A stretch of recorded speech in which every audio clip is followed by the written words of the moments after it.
Well, imagine this. You're sitting on an airplane. You're waiting to taxi for takeoff when a young boy on board stands up and starts yelling fire. That's exactly what happened yesterday on a Delta flight scheduled to leave Orlando. Here's NBC's Tom Costello.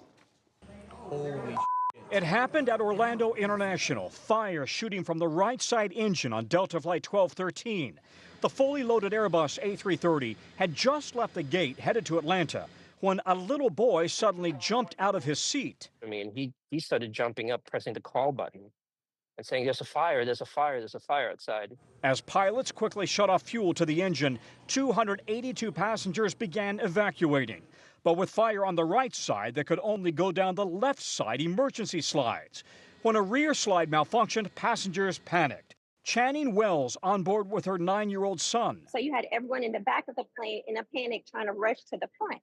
And then all of a sudden you start smelling the smoke and different things like that. And then everyone was panicking. As firefighters doused the flames, please do a handoff between the firefighters and yourselves as passengers deplane at the rear of the aircraft.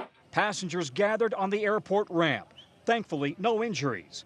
Meanwhile, just a few hours later, another Delta flight declared an emergency, returning safely to Orlando after losing cabin pressure over Jacksonville.